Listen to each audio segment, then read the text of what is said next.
Bismillahirrahmanirrahim. Assalamualaikum warahmatullahi wabarakatuh.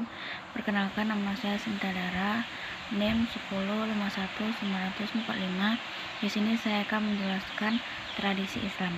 Tradisi Islam yang sering dilaksanakan atau dijadikan oleh masyarakat adalah contohnya perayaan Idul Fitri, Maulid Nabi, Isra Mi'raj. Sebelum hari raya perayaan Idul Fitri tiba, saatnya itulah sebagai orang Islam harus melaksanakan kewajiban utama, yaitu puasa di bulan Ramadan. Contohnya banyak dijumpai di masjid atau musola ketika selesai dari sholat tarawih dikumandangkan berbaca selawat dan doa. Selesai salam dari sholat tarawih dikumandangkan bacaan selawat dan doa. Membaca selawat di antara bilangan rakaat selawat tarawih bukanlah saja menjadi kebiasaan bagi umat Islam di Nusantara, tetapi juga dilaksanakan oleh berbagai umat Islam dari zaman di mana ada banyak ulama yang berdakwah ke Nusantara. Makna tradisi secara bahasa Latin tradisional artinya diteruskan atau kebiasaan, dalam pengertian yang paling utama adalah sesuatu yang telah dilakukan untuk saja sejak lama yang menjadi bagian dari kehidupan suatu kelompok masyarakat, biasanya dari suatu negara, kebudayaan, waktu, dan negara. Hal yang paling mendasarkan dari tradisi adalah adanya informasi yang diteruskan dan generasi ke generasi, baik tertulis maupun sering kali melalui lisan, karena tanpa adanya ini maka tradisi dapat punah. Islam tradisi merupakan suatu model fakultasi yang tidak sengaja dan terus berlangsung secara kepertibelan dan kontekstual. TB menguasai perlunya upaya melihat Islam dalam kerangka models of reality. Dalam model untuk realitas, di sisi lain, model untuk realitas bersifat abstrak berupa teori dan doktrin yang bukan merupakan konkret struktural. Di dalamnya mengandung arti sebuah makna. Secara teoritis, Islam adalah sebuah kekuatan spiritual yang moral yang tumbuh di kelompok masyarakat tertentu. Secara umum dipahami sebagai pengetahuan, doktrin, kebiasaan, praktek, dan hal-hal diwariskan turun-temurun, termasuk secara penyampaian sebelum pengetahuan, doktrin, dan praktek tersebut. Dari segini ilmu antropologi agama, tradisi adalah suatu yang sulit berubah karena sudah menyatu dalam kehidupan masyarakat. Oleh karena itu, tampaknya tradisi sudah terbentuk sebagai norma yang dilakukan dalam kehidupan masyarakat. Dan dari segi budaya dan agama, dalam konteks ini adalah agama dipandang sebagai realita dan fakta sosial, sekaligus juga sebagai sumber nilai dalam tindakan sosial budaya. Baiklah, hanya itu yang dapat saya sampaikan. Lebih dan kurang saya mohon maaf. Wassalamualaikum warahmatullahi wabarakatuh. Assalamualaikum warahmatullahi wabarakatuh. Nama saya Sardianto, NIM 1051-964, akan menjelaskan tentang masa animisme. Pada era animisme, masyarakat Melayu umumnya memusatkan perhatian kepada kebutuhan hidup sehari-hari. Mereka meyakini bahwa di alam ini semua benda dikuasai oleh kekuatan-kekuatan gaib. Kemudian mereka melakukan berbagai ritus kepada kekuatan gaib tersebut.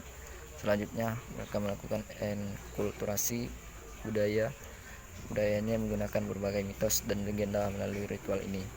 Mereka juga beraktivitas tari teatrikal. Salah satu contoh ritual tersebut adalah tari balai raya pada masyarakat Mahameri, merupakan bagian perayaan dari hari moyang, yaitu hari ulang tahun roh-roh. Pada tarian ini, topeng mewakili berbagai moyang atau roh-roh dan sekaligus berfungsi untuk menghormati roh-roh ini. Masa Hindu. Berbagai unsur budaya India biasa diasosiasikan dengan pengaruh India dan di Asia Tenggara. ajaran-ajaran Hindu dan Buddha dan konsep-konsep Hindu di kerajaan. Dapat dilihat dengan penggunaan teks-teks berbahasa Sanskerta, juga penggunaan cerita filosofis seperti Ramayana dan Mahabharata.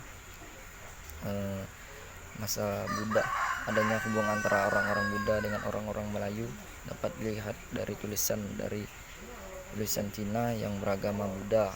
I Tising yang berkunjung dan menulis tentang Sumatera tahun 671, 685 dan 689 Masehi. Dalam tulisan I Tising membicarakan tentang suatu negeri yang disebut dengan Moloyeo. Dalam tulisan ini dapat diidentifikasikan sebagai Melayu, yaitu suatu kerajaan yang berada di Jambi di sekitar tepi Sungai Batanghari. Cukup sekian dari saya, lebih dan kurang saya mohon maaf. Saya Iri, bila taufiq wal hidayah. Assalamualaikum warahmatullahi wabarakatuh. Assalamualaikum warahmatullahi wabarakatuh.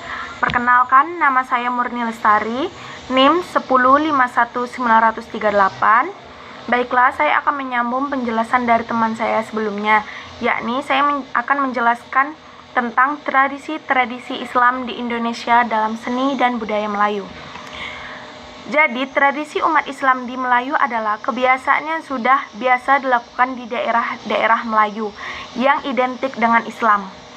Nah, berikut adalah beberapa contoh tradisi umat Islam di Melayu. Yang pertama yaitu mandi Balimau Kasau.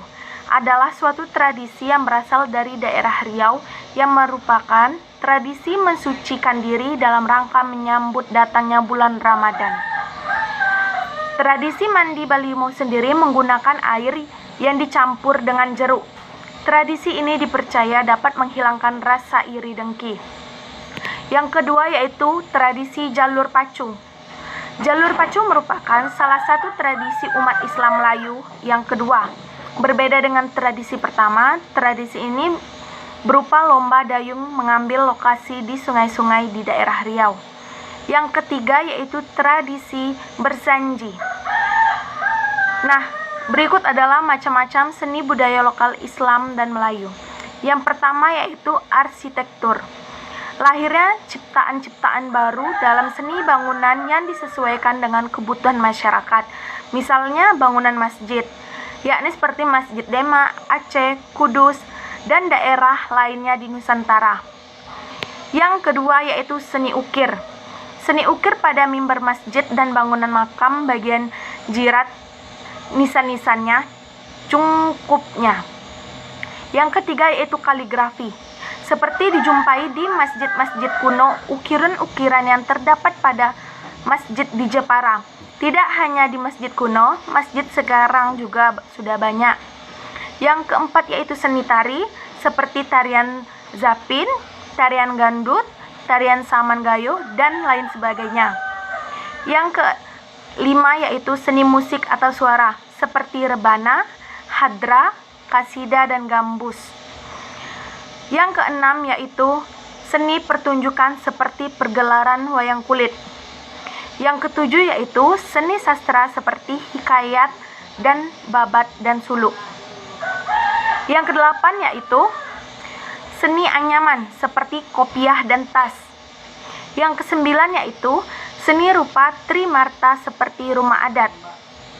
Yang kesepuluh yaitu senjata seperti keris. Tradisi dan adat budaya Nusantara yakni adalah sebagai berikut. Yang pertama yaitu seperti halal bihalal. Yang kedua yaitu kupatan atau bakdo kupat. Yang ketiga yaitu dukderan di Semarang. Yang keempat yaitu sekaten di Surakarta dan Yogyakarta. Yang kelima yaitu kerobok maulid di Kutai dan pawai obor di Manado. Dan yang keenam yaitu grebek besar di Demak. Dan yang terakhir yaitu tradisi Rabi Kasan di Bangka. Nah, mungkin hanya itulah yang dapat saya sampaikan. Lebih dan kurangnya saya mohon maaf. Saya akhiri. Wabillahi taufiq wal hidayah. Wassalamualaikum warahmatullahi wabarakatuh.